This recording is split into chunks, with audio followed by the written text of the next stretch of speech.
Thank you very much, everybody. Please, this is such an honor. This is the, please be seated. This is the first time we've been at the new and improved Rose Garden, and people are loving it. They're loving it like they've not loved a lot of things. We have the Presidential Walk of Fame, which you just saw, and that just opened. We wanted to get it open for this occasion. We were hoping we were able to get outside, and the weather allowed us to. It was supposed to be a terrible rainy day. I was telling Eric, and God was watching, and he didn't want that for Charlie. He just didn't want that. So it's really beautiful. It couldn't be more beautiful. Today we're here to honor and remember a fearless warrior for liberty, beloved leader who galvanized the next generation like nobody I've ever seen before, and an American patriot of the deepest conviction, the finest quality and the highest caliber, the late, great Charlie Kirk.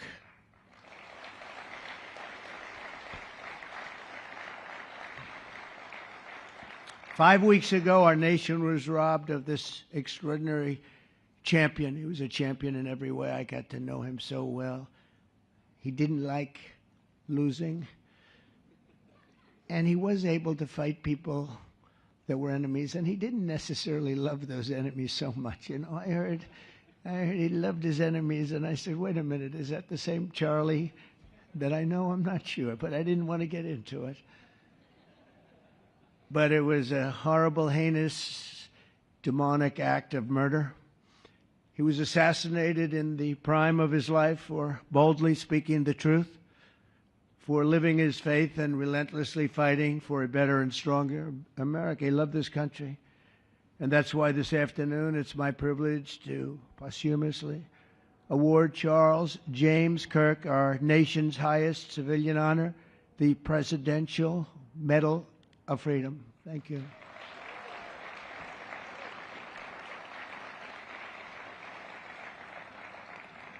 As you know, only hours ago I returned from a very historic trip to secure peace in the Middle East. People said that couldn't be done. Charlie felt it could be done.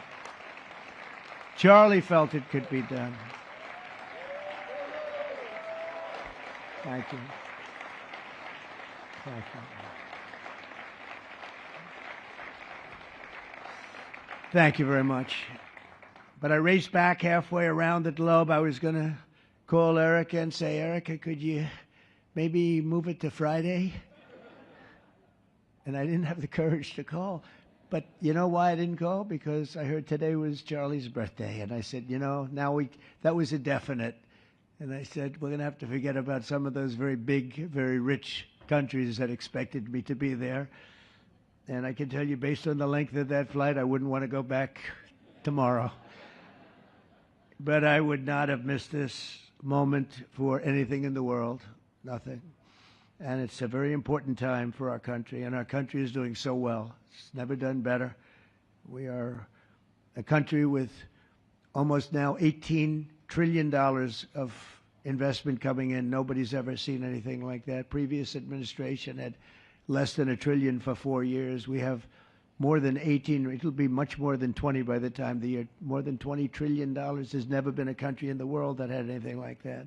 What's happened to our country is incredible in a short period of time. Charlie was a big person for, sir, can we close up those borders, please, a little bit? You know, they're really leaking badly. I said, Charlie, I haven't gotten there yet. But, you know, it came out last 4 months. Literally nobody was allowed into our country. And the only people that were allowed in were people that came in legally. The borders are absolutely stone cold closed. And they reported 0, 0, 0, and 0, so that's pretty good. But he was a big believer. He wanted people in the country more than I did, frankly. He wanted them to come in legally, and he got his wish. October 14th is Charlie's birthday, and he should have been turning 32 years old that day. When I first met him, he was like 22, and I said, boy, he's awfully young, but I thought he was older than that, you know. He looked a little bit older than his age. That's okay, you know. That's not good when you're old, but when you're young, it's great. He had the best of all things, but he was special. But instead, Charlie is attaining a far more important milestone. We're entering his name forever into the eternal roster of true American heroes. He's a true American hero, an amazing person, way, way beyond his years. And I'm honored to be joined by a woman who has endured unspeakable hardship with unbelievable strength, and that's Charlie's widow, Erika. And I just want to thank you, Erika. He loved you so much. I was with him. Oh, please.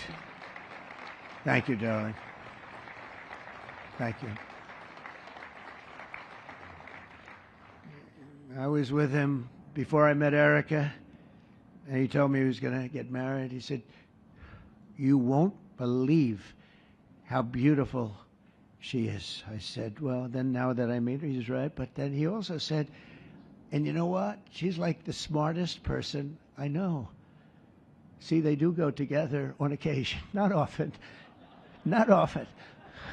But on occasion they go together. But he was in love with you. He was deeply in love with you. It's great.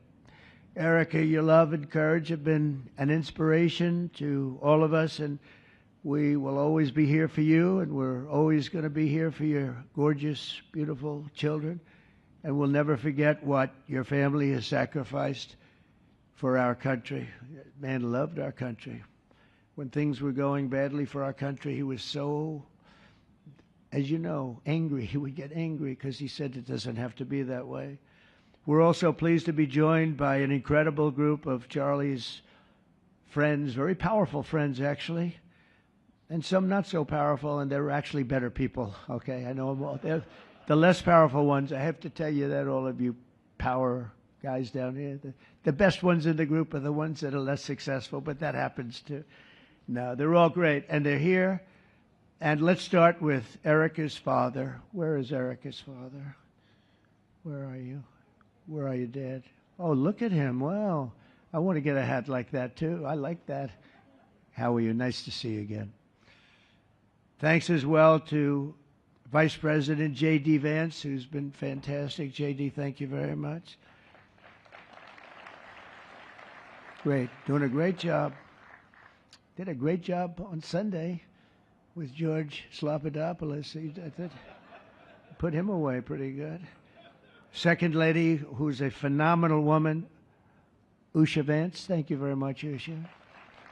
Thank you very much. Great woman.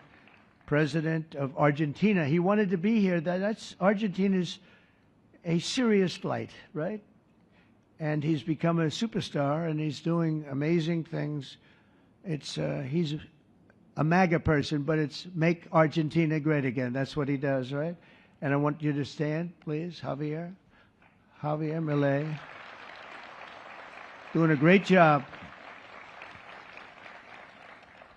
Thank you very much. Many members of my cabinet are here. Just about all of them are here. I won't go into every single one of them, but I'll announce a few of the people that have really turned this country around and helped me. Incredible people.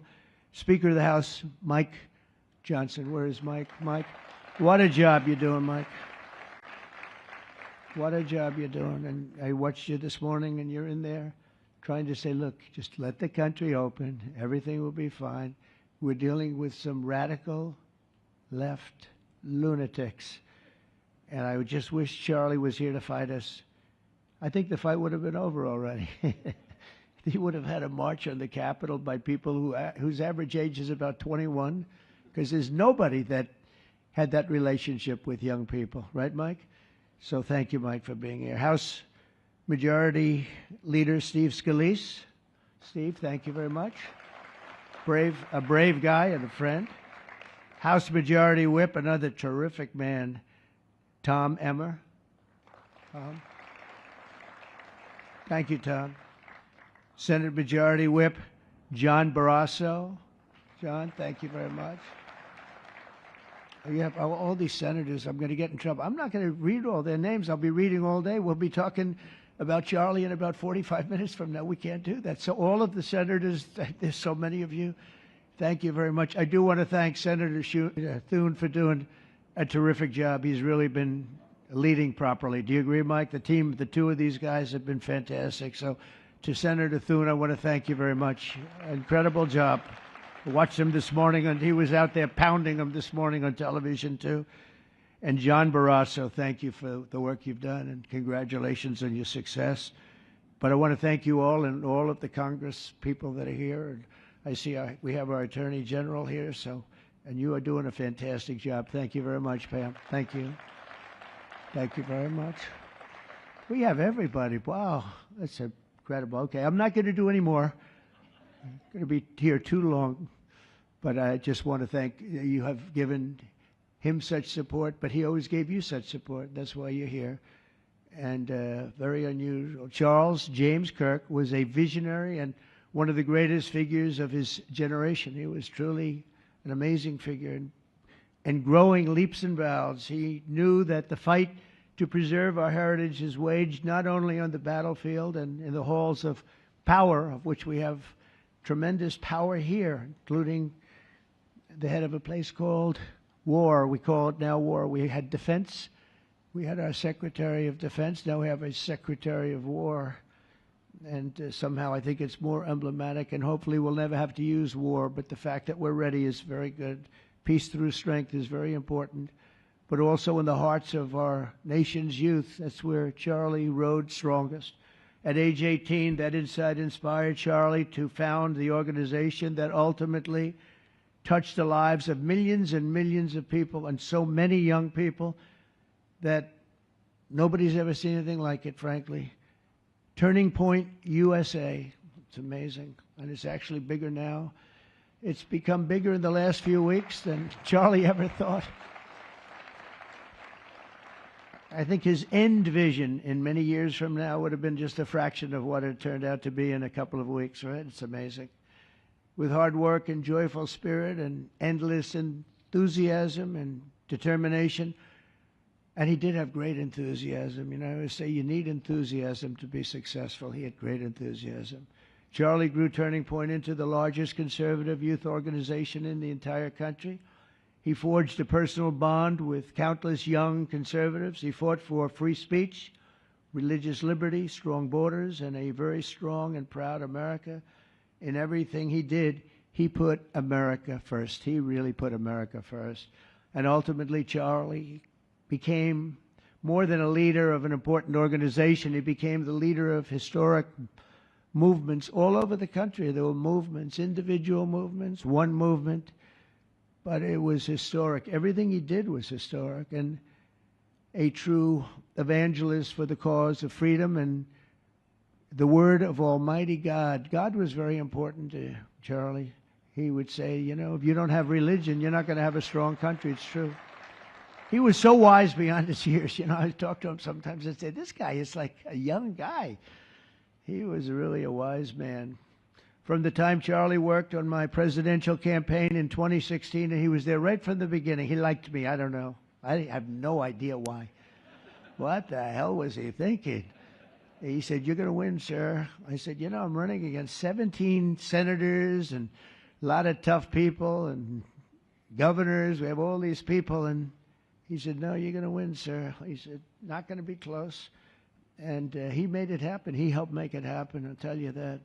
Without him, who knows what would be. Maybe you'd have Kamala standing here today. That would not be good. I will tell you, Javier, you don't know who Kamala is. Promise, it would not be good. You agree with that, Howard? He also mobilized countless citizens to go vote. It's called Go Vote. Very simple. And with his help in 2024, we won more young people than any Republican by far in the history of our country. And we won the popular vote. We won the states, all 7 of them. Remember, they said, oh, well, if Trump could win 4, that would be nice. I win 7 by a lot, by a landslide.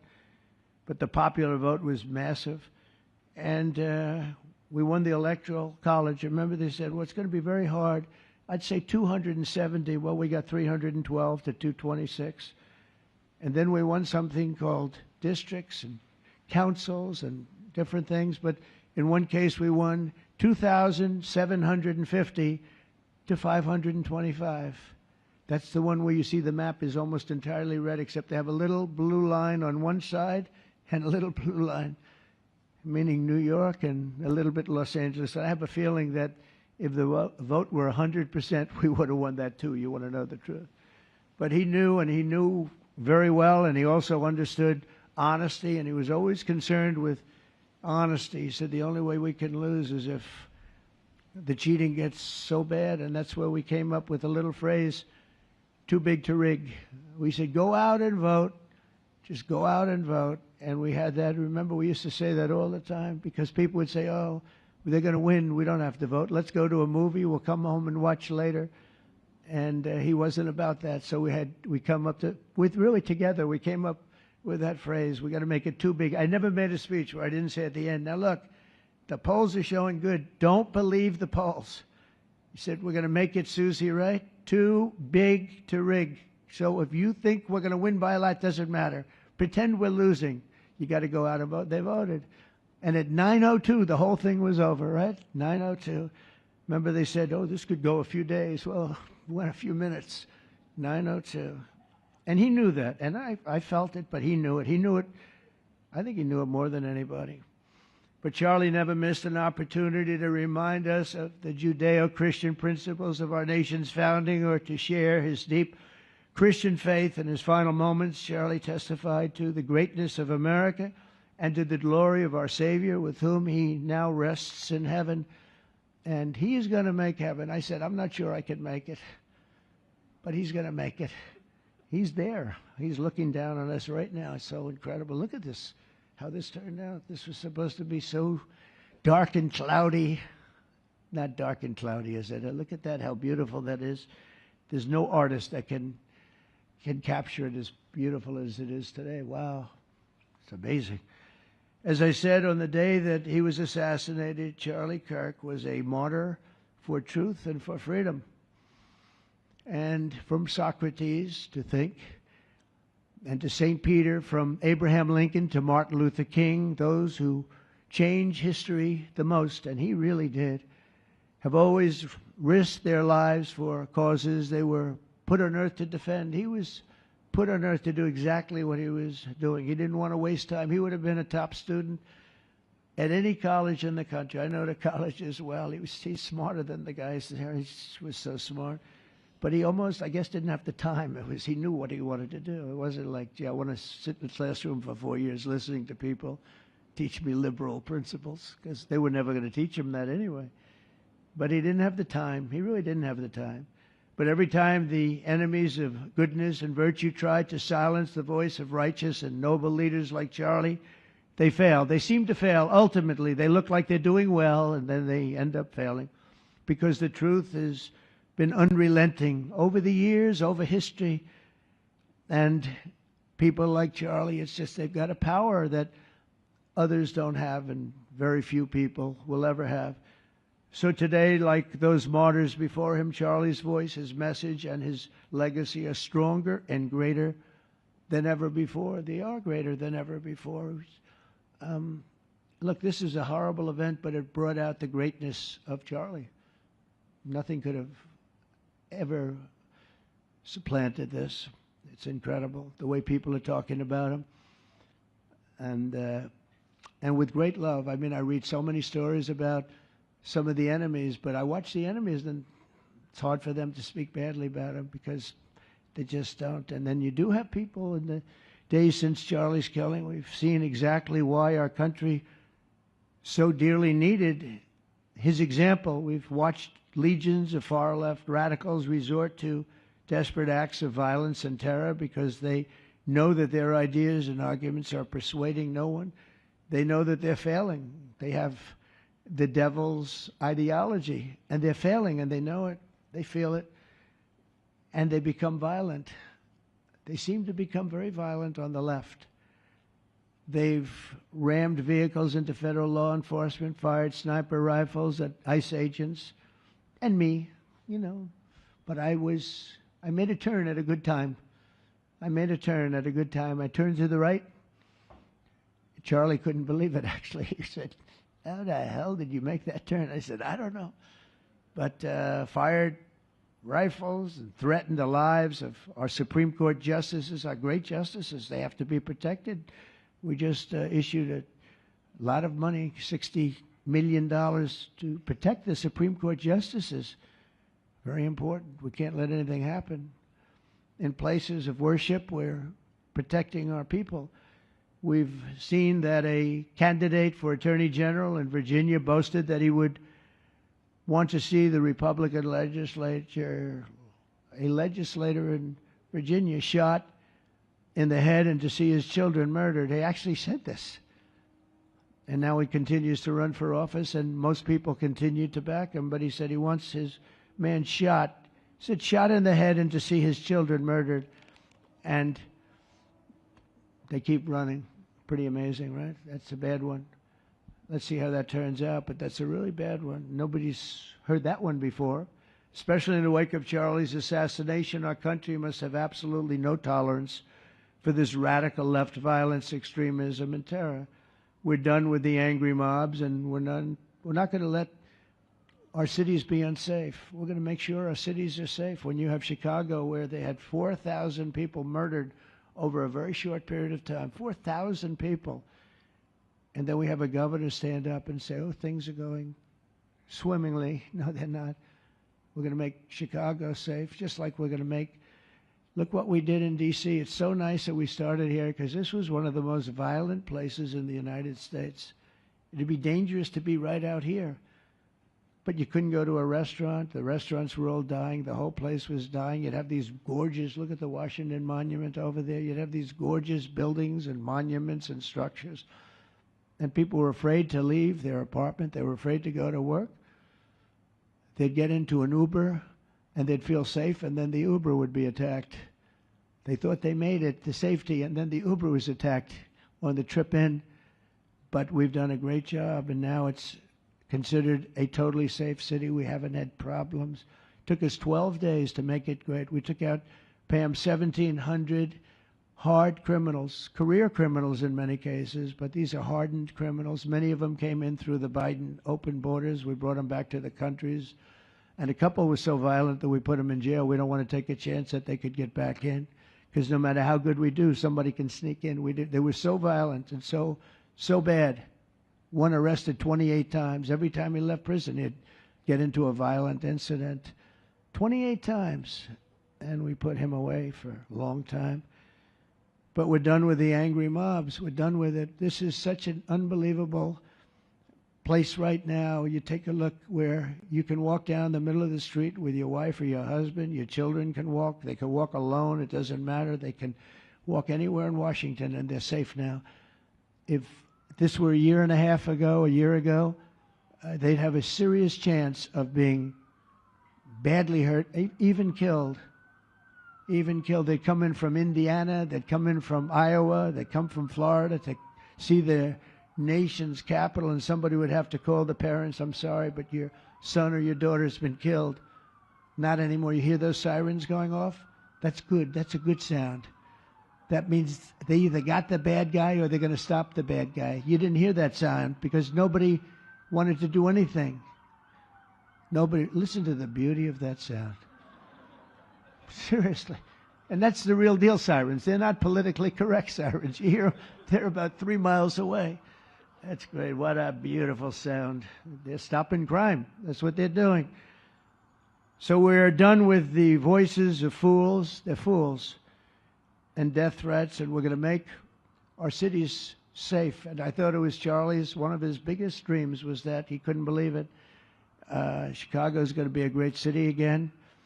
We've already, we sent people in there 6 months ago, and this governor said, well, crime is down. Yeah, that's because we had the FBI in there for 6 months, just preparing it for the bigger surge. And they've done a great job, the cash and the FBI. They've done a great job, and they love doing it, They love being able to do it. They were restricted from doing it. They couldn't do anything.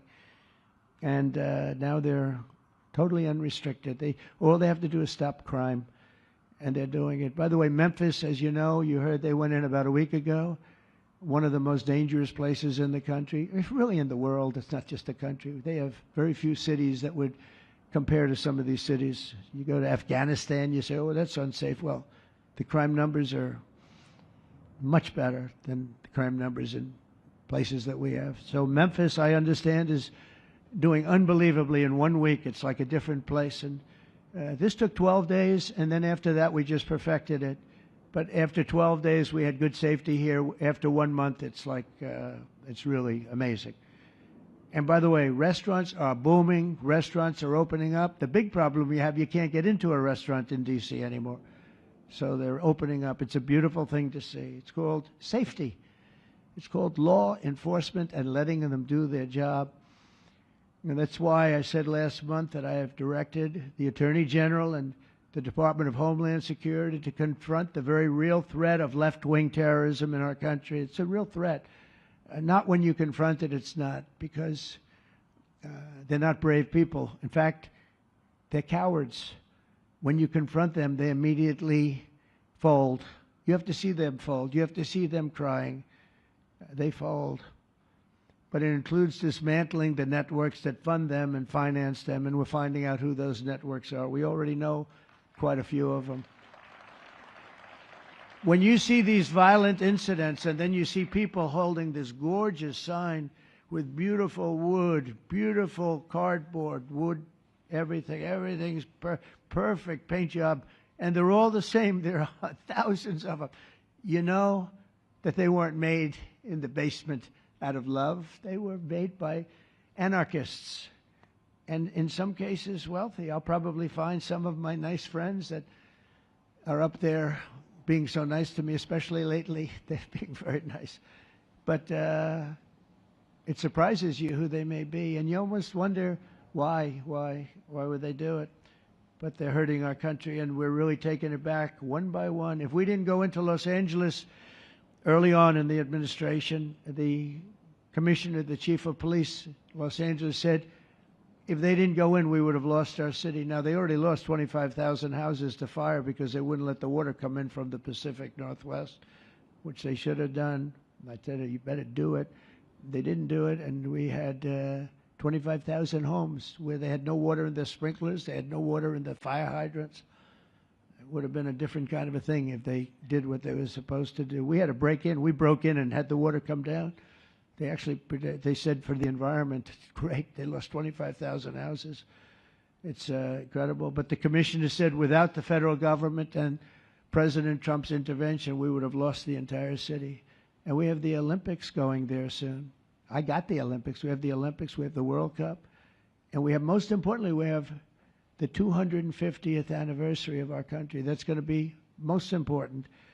And all of these things are happening. And we're going to have safe cities. We're going to have very, very safe cities. So 1 month after Charlie's death, we still feel the terrible shock and the pain of his loss like just about nobody I can think of.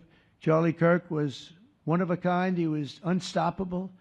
And he really was. Boy, when he had an idea in his head, he would call me, sir, please, you haven't done it yet.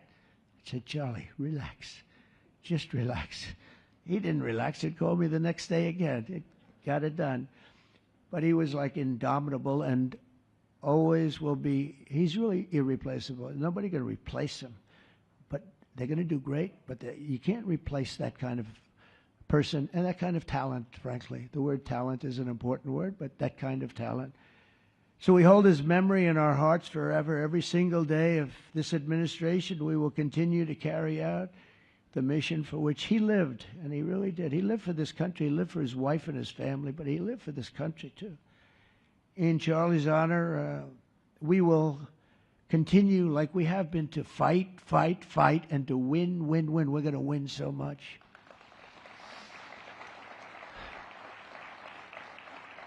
So the Presidential Medal of Freedom is a big deal. You have the Congressional Medal of Honor, military, and the Presidential Medal of Freedom, which is civilian. And the Presidential Medal of Freedom is a really big deal. Very few people get it. Very few people, frankly, qualify. It's a decision of the president, but it's a qualification that's a very hard one to get. And I would like to ask, if I might, the military aide to read Charles James Kirk's citation for the Presidential Medal of Freedom. Thank you very much. Thank you.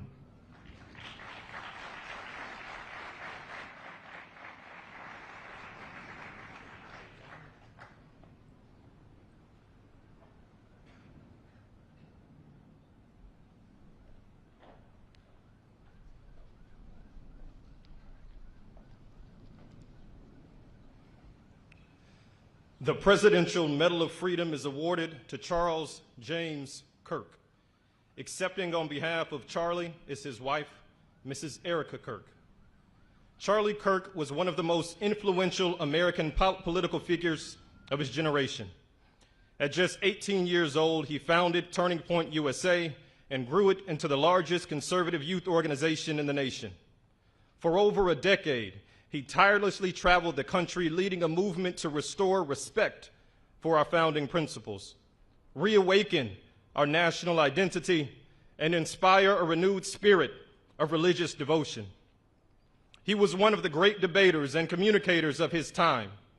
Despite receiving repeated threats, he remained undeterred and modeled courage, logic, humor, and grace to the next generation. On September 10th, 2025, at age 31, Charlie Kirk was assassinated while addressing a group of students. The United States honors him as a martyr for truth and freedom.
Thank you, Mr. President, for honoring my husband in such a profound and meaningful way. And thank you for making this event a priority amid the peace process in the Middle East. Thank you. Very grateful. Charlie always admired your commitment to freedom, and that's something that both of you shared. So thank you. Your support of our family and the work that Charlie devoted his life to will be something I cherish forever, so thank you. To our gracious First Lady in her office for making this event possible, thank you as well. It's beautiful. To Vice President and the lovely Usha fans, your friendship has been an unbelievable encouragement. Thank you. And to all our friends and family that are here and watching from all around the world, thank you for loving us. Thank you for praying for us and for believing in what Charlie believed in. And to our Turning Point USA staff and the Charlie Kirk Show staff, we love you more than you could ever know. And to the Turning Point USA chapters that are watching all across America right now, you are the heartbeat of this future and of this movement. Everything that Charlie built, you guys are the legacy holders of that. You are living proof that his mission did not die with him. It lives through you. And Charlie always said the next generation will decide whether freedom endures. And because of you, I know that freedom will endure. It will. And today we're gathered not only to celebrate Charlie's birthday, but to honor a truth that he gave his entire life to defend, and that's freedom. The very existence of the Presidential Medal of Freedom reminds us that the national interest of the United States has always been freedom. Our founders etched it into the preamble of our Constitution, and those words are not relics on parchment. They are a living covenant. The blessings of liberty are not man's invention, they are God's endowment. Charlie lived for those blessings, not as abstract words, but as sacred promises. He used to love to journal about this topic all the time, and with such a heart postured of gratitude. And he believed that liberty was both a right and a responsibility. And he used to say, freedom is the ability to do what is right without fear. And that's how he lived. He was free from fear. He was free from compromise, free from anything that could enslave his soul. His name, Charles, literally means free man. And that's exactly who my husband was. He was a free man. And from the time I met him, sitting across from him, being interviewed on politics and philosophy and theology, anything that Charlie loved, any topic he loved, and I just saw the fire in his soul, and there was this divine restlessness within him that came from knowing God placed him on this earth to protect something very, very sacred for all of us. And he never stopped fighting for people to experience freedom. He didn't. Charlie often said that without God, freedom becomes chaos. And he believed liberty could only survive when anchored to truth. And I remember in one of his speeches, he told the audience that the opposite of liberty isn't law. He said it's captivity. And that the freest people in the world are those whose hearts belong to Christ. But what's so powerful is that Charlie had the ability to communicate so brilliantly across all generations. And he reminded us that in a world that tells us freedom is doing whatever you want to do, the real freedom is the power to live freely and to do what is right. And in one of his journal entries, he wrote that he wanted everyone to know that you can't have liberty without moral responsibility. Freedom divorced from faith eventually just destroys itself. And what's so fascinating about all of this is looking back these past 12 years of Turning Point USA and his mission, there's almost this veil of sacredness. Because what I realize is that while he was building an organization, he was also building a movement. One that called people back to God, back to truth, and a movement that was filled with courage. And ironically, for a man who impacted millions, Charlie never desired to be the center of attention. He just wasn't. My husband was not a man of extravagance. He loved simple but deeply meaningful things, truly. He loved his late night walks. He loved buying more books than he could ever read because he felt there was no such thing as a book budget. And he loved being able to read to our kids the same bedtime story on repeat because he knew it was their favorite. But to him, that was special. And he loved to sit in the sun on a Saturday morning with his cup of decaf coffee, and his phone was off because he was honoring the Sabbath. And for him, it was that moment to catch his breath and just be in peace because he was unreachable at the moment. And he preferred quiet birthdays.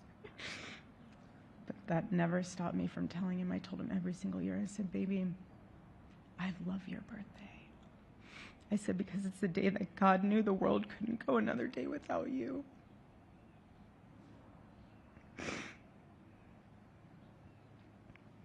And so the rhythm of our usual birthday celebration for him was mint ice cream, mint chocolate chip ice cream. He only had it twice a year, on his birthday and 4th of July. It's just, and then after that, it was back to work as usual. But last year, his one birthday wish was to see the Oregon Ducks play the Ohio State. And they won. Oregon won that night.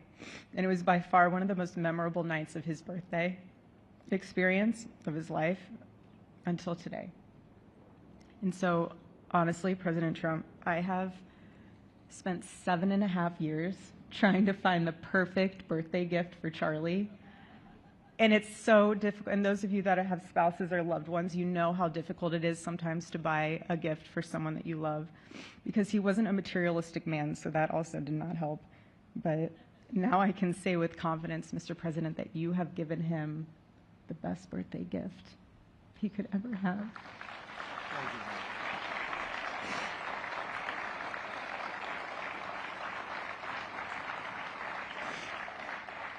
It's such an honor and the recognition of a life lived for defending freedom. And that's what Charlie fought for until his last breath.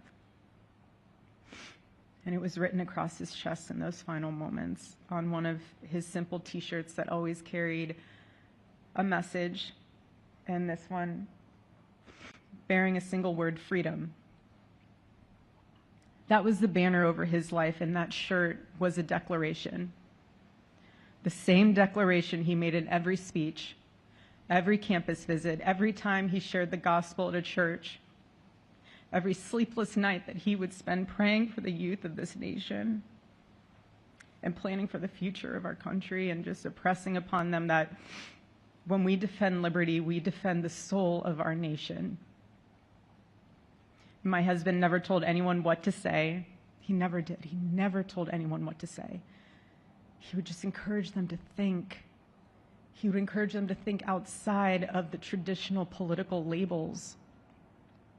He would want them to think in a way that was anchored in wisdom and truth.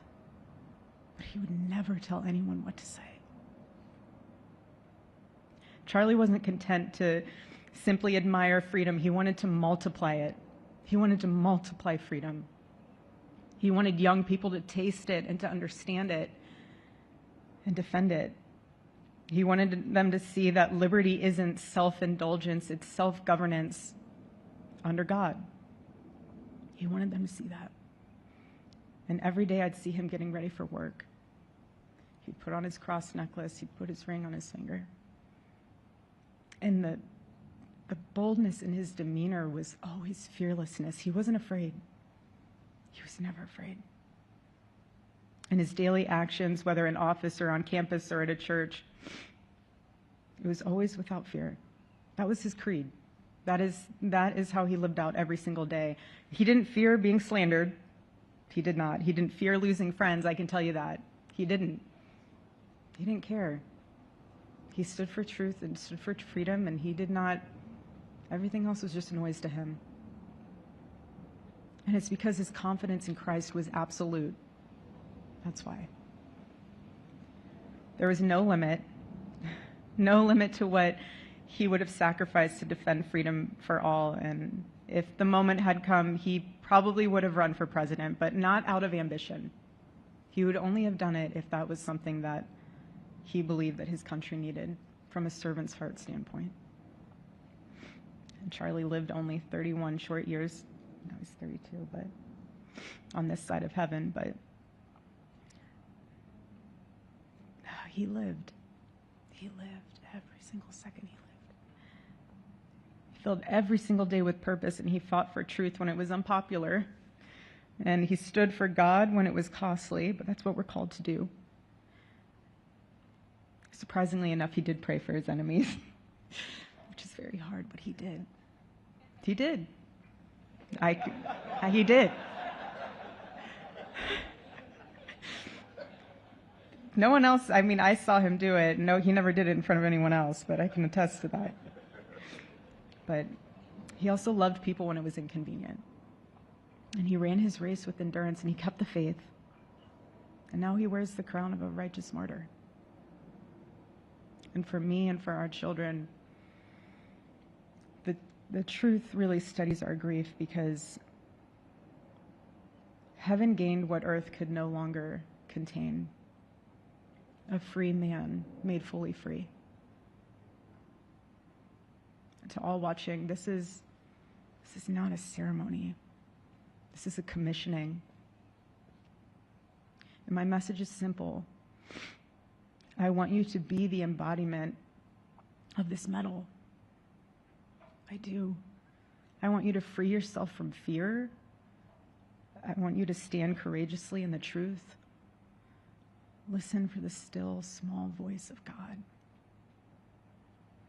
And remember that while freedom is inherited in this country, each of us must be intentional stewards every single day. God began a mighty work through my husband, and I intend to see it through. And the torch is in our hands now. It's in mine, it's in yours, it's in all of yours. It's in all the students with Turning Point USA. And before I close, I'll share with you that I asked our daughter what she would like to say to Daddy for his birthday.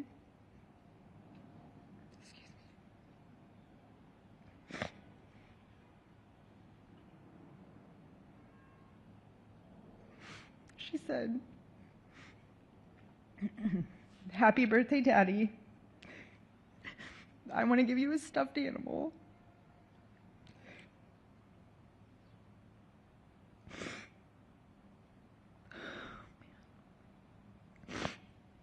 I want you to eat a cupcake with ice cream, and I want you to go have a birthday surprise. I love you," is what she said. And while our son is precious, he can't yet speak, in classic Kirk family fashion, his actions spoke louder than his words, and his gift to you, Charlie, and myself for that matter, was deciding to become the man of the house and be fully potty trained at 16 months. But Charlie, baby, I know that you're celebrating in heaven today, but gosh, I miss you. We miss you, and we love you, and we promise we'll make you proud. And Charlie's life was proof that freedom is not a theory, it's a testimony. He showed us that liberty begins not in the halls of power, but in the man of a heart surrendered to God. And so today, as we honor Charlie with this incredible Presidential Medal of Freedom on his birthday, I stand here with tears and just a humbled heart and spirit, because his story reminds us all that to live free is the greatest gift, but to die free is the greatest victory. Happy birthday, my Charlie. Happy Freedom Day. God bless